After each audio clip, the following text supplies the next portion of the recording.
तिथि अभी तय नहीं हुई है, लेकिन दोनों तो कर्नल कोठियाल जी, कर्नल अजय कोठियाल जी का आज चोपता में आपको बता सकता हूँ, मैं केंद्र को बता सकता हूँ, लेकिन केंद्र का तो आप जिस प्रकार से नमस्कार, मैं मानवेंद्र बर्तवाल, सहयोगी संतोष नेगी के साथ नवक्रांति समाचार के लिए। जैसे जैसे केदारनाथ उपचुनाव की तिथि अभी तय नहीं हुई है, लेकिन दोनों दलों में किस कदर बेताबी है इस सीट को पाने की, इस बात का अंदाज़ा आप अभी चुनाव की घोषणा की तिथि तय न होने से पहले ही ऐसा लग रहा है कि जैसे तिथि तय हो गई हो और चुनावी समर बच चुका हो। जहां एक और भारतीय जनता पार्टी को इस सीट को बचाए रखने की चुनौती है, वहीं दूसरी ओर कांग्रेस के पास खोने को कुछ नहीं है, लेकिन वो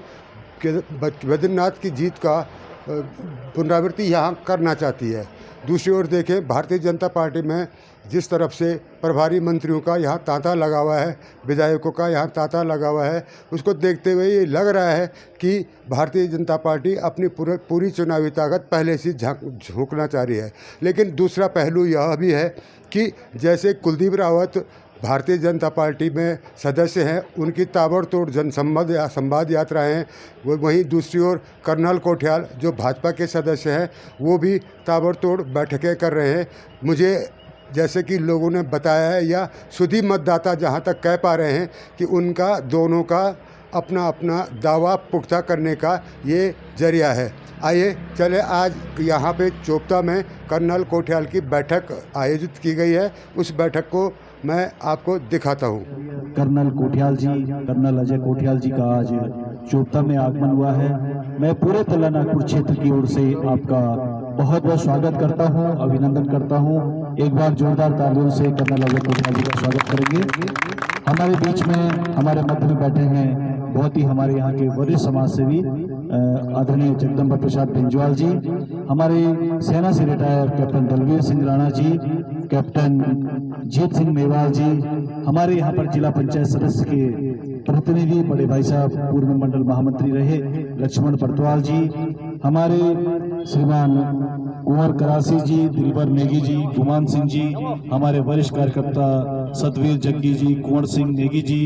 भरत सिंह नेगी जी, जीत सिंह भुटोला जी, बलवंत गुसाई जी, बाला सिंह नेगी जी, विक्रम सिंह चौधरी जी जो लगातार यूथ फाउंडेशन के शिविर को आयोजित करते हैं, और हमारे बड़े भाई श्री भगवती मैथुल जी, दिव्यांशु थपलियाल जी पूर्व में छात्र संघ के अध्यक्ष भी रहे श्रीनगर गढ़वाल विश्वविद्यालय के, यशपाल रावत जी जिन अभी कहा गया कि जिनके बेटे को अभी राष्ट्रपति पुरस्कार मिला, आपका भी स्वागत है। जीतपाल सिंह मेवाल जी, लक्ष्मण रावत जी, त्रिलोक रावत जी, विनोद पाल जी, विनोद बासकंडी जी, और हमारे मीडिया से आए हुए हमारे यहाँ पर स्टार लगाए थे, तलाक से मेरा साला लग रहा था और उसकी मिसेज मेरे बुआ की लड़की है। तब तो आज लग रहा था तो मैं देहरादून में था उस टाइम। मैंने सब भाइयों को बताया ये हैं हाजी साहब के लड़के और जो आज इनके चेले यहाँ बैठे हैं। बाकी रफल चला के देश की सेवा होती है, परंतु हर राज्य में देश की सेवा होती। मेरी भी 10 साल भी सब इंटरनल सर्विस है, हमारा वैकेंसी लगा। बता सकता हूँ, मैं केंद्र को बता सकता हूँ, लेकिन केंद्र का तो आपको आशीर्वाद होगा। आपने केदारनाथ में काम किया है, केंद्र का आशीर्वाद तो आपको मिलेगा, लेकिन निसंदेह आप हकदार हैं। कहीं न कहीं अपनी सेवाओं के माध्यम से आपको ये हक मिलना चाहिए। मैं निवेदन करना चाहता हूँ, हमारे बीच में अगर कोई लोग अपनी बातें रखना चाहें तो उनसे भी निवेदन है अपनी बात रखें। जिस प्रकार से आप सभी ने बात शुरू करी और फिर वो बात ना धीरे धीरे उसकी लय बढ़ती गई, बातों में ही जोश की जो भावना थी, जो एक विचार थे दिल से, जिस प्रकार से वो जागरूक होते गए मेरे प्रति, और जिस प्रकार के आज यहाँ पे इस चोपता में आप सब लोग बहुत कम समय में एकत्रित हुए। मेरे को लगता है अगर मैं प्रणाम बोलूंगा तो बहुत छोटा शब्द है वो आप सब के लिए, लेकिन मेरे को एक चीज बड़ी अच्छी लग रही है कि आज वाकई में जब मैं दूसरी बार चोपता में आ रहा हूँ एक किसी गैदरिंग के तौर पे, एक बार पहले आया था तो ऊपर कॉलेज में एक प्रोग्राम था, उस प्रोग्राम में आया था। उस दिन भी मेरे को एक अलग प्रकार का एक माहौल, अलग प्रकार का जोश दिखा था। आज तो एक दूसरे प्रकार का माहौल है। ऐसे लग रहा है जैसे भागवत गीता जैसे शुरू होती है, उसका पहला श्लोक है वो तो यही है कि पूछा जा रहा है, एक पिता चिंतित है कि उसके लड़के ने, दुर्योधन ने कुछ गलत काम करे और उसकी वजह महाभारत शुरू होने वाली है, तो वो ना चिंतित है कि मेरे लड़के की वजह से महाभारत, जिससे महाभारत हो रही है उधर तो साक्षात भगवान खुद खड़ा हुआ है उस टीम के साथ में, उस सेना के साथ में। तो चिंता में पूछ रहा है कि मेरे को जरा बताओ, कि मेरे को दिखाई नहीं देता, तो मेरे को बताओ कि क्या सामने स्थिति क्या है युद्ध शुरू होने से पहले। मेरे को लगता है अगर ये जो हमारे दुश्मन है ना, चीन जो यहाँ से नजदीक है, या आतंकवाद जो दुश्मन है, अगर वो कहीं एक अपना ड्रोन भेजे और यहाँ पे ऊपर लगाए तो उसे दिखेगा कि उसे भी वैसी चिंता होनी चाहिए जैसे उस गलत विचार के दुर्योधन के पिता की हो रही थी। और जब वो पूछ रहे थे तो उनको बताया जा रहा था कि एक तरफ तो कौरवों की सेना है, कहीं चीन होगी। अब वो व्याख्या करता है पांडवों की सेना का, कहता है एक लाइन में एक तरतीब से पूरी सेना खड़ी हुई है। सबसे आगे जो है युद्ध में जाने वाले जो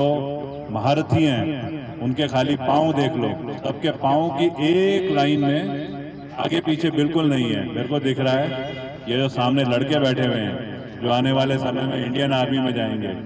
जिस तरतीब से बगैर हिले हुए धूप सामने आ रही है, लेकिन उसके बाद भी ना सबकी बात सुन रहे हैं और सुन करके जोश पैदा हो रहा है इनकी, हर एक की आंख में और चेहरे में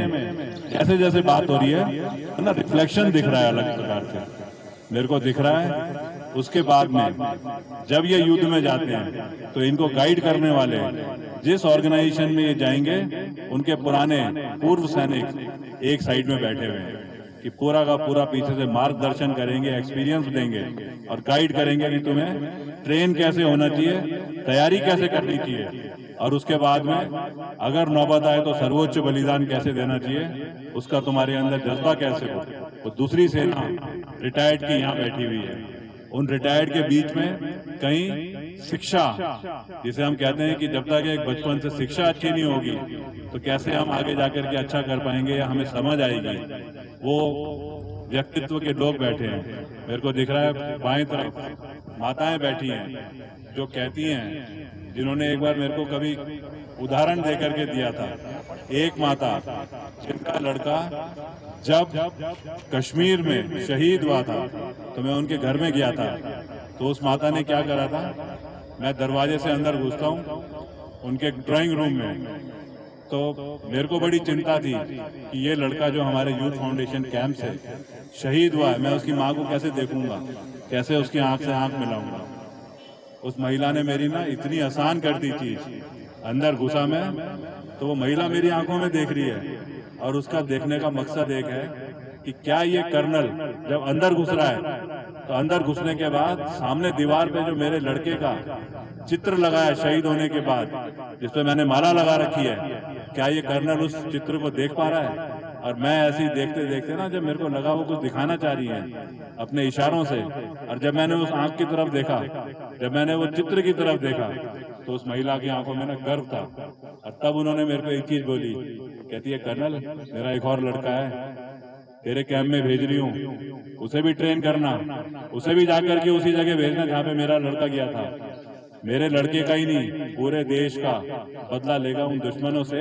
जो हमारे यहाँ पे आकर के हमारी जमीन के ऊपर अंदर घुस करके आंख दिखाने की कोशिश कर रहे हैं। उन महिलाओं के सामने मैं खड़ा हो रखा हूँ, तो क्या मेरी किस्मत है। आज वाकई में आपने इतने कम समय में ये सब जो एकत्रित हो